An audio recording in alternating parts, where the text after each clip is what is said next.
द्वारा ई filing portal पर electronic रूप से सबमिट किए गए रिटर्न फॉर्म अनुरोधों या प्रतिक्रियाओं को प्रमाणीकरण और आगे की प्रक्रिया के लिए ई सत्यापित किए जाने की आवश्यकता है। यह वीडियो आपको समझने में मदद करेगा कि आप कैसे विभिन्न तरीकों से ई सत्यापन कर सकते हैं।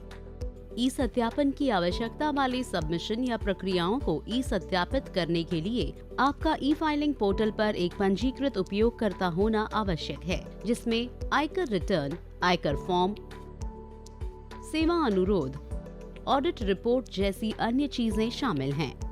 ई सत्यापन करने के कई तरीके उपलब्ध हैं। चलिए एक एक करके सभी तरीकों को समझते हैं। आधार ओटीपी का उपयोग करके ई सत्यापन करने के लिए सुनिश्चित करें कि आपके पास आधार नंबर से जुड़ा हुआ मोबाइल उपलब्ध है। आधार ओटीपी के साथ ई सत्यापन सक्षम करने का विकल्प चुनें। अपनी सहमति प्रदान करें ताकि आधार विवरण को सत्यापित किया जा सके और आधार ओटीपी जनरेट करें पर क्लिक करें। आधार से पंजीकृत अपने मोबाइल नंबर पर प्राप्त हुए ओटीपी को दर्ज करें और सत्यापित करें पर क्लिक करें। सत्यापन के बाद आपके सफल ई सत्यापन की पुष्टि का एक संदेश दिखाई देता है। आइए अब समझते हैं कि डीएससी का उपयोग करके ई सत्यापन कैसे करें। इस सेवा के लिए सुनिश्चित करें कि आपके पास भारत में किसी प्रमाणित प्राधिकारी से प्राप्त वैध क्लास 2 या क्लास 3 डीएससी हैं। डीएससी आपके सिस्टम में प्लग्ड होनी चाहिए। डीएससी का उपयोग करके सत्यापित करने का विकल्प चुनें। ई सत्यापन पेज पर पुष्टि करें कि आपने एमसाइनर यूटिलिटी डाउनलोड और इंस्टॉल किया है। जारी रखें पर क्लिक करें। यूटिलिटी को सहायता की आवश्यकता के नीचे दिए गए हाइपरलिंक पर क्लिक करके डाउनलोड किया जा सकता है। डेटा साइन पेज पर अपने प्रदाता प्रमाण पत्र का चयन करें और प्रदाता पासवर्ड डालें। साइन पर क्लिक करें।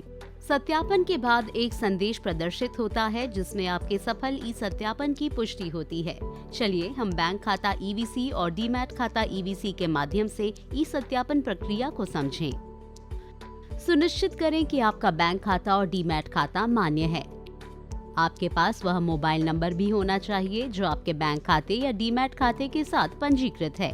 बैंक खाता ईवीसी या डीमैट खाता ईवीसी का उपयोग करके सत्यापित करने का विकल्प चुनें।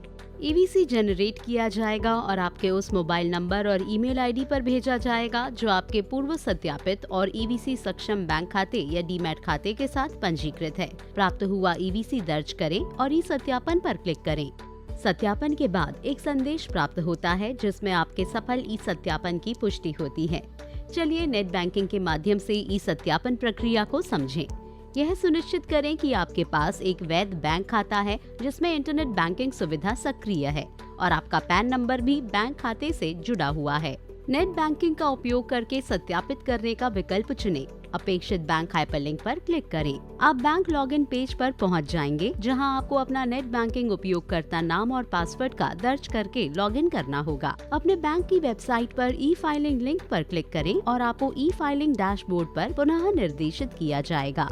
सत्यापन के बाद एक संदेश प्रदर्शित होता है जिसमें आपके सफल ई सत्यापन की पुष्टि होती है। आइए समझें कि अगर आपके पास पहले से ही एक ईवीसी या आधार ओटीपी है तो ई सत्यापन की प्रक्रिया कैसे होगी।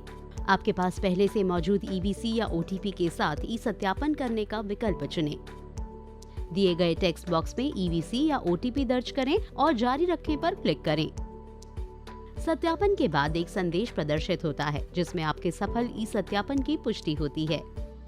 ई सत्यापन एक महत्वपूर्ण और सरल प्रक्रिया है। समय पर ई सत्यापन करना न भूलें। अधिक जानकारी के लिए हमसे संपर्क करें।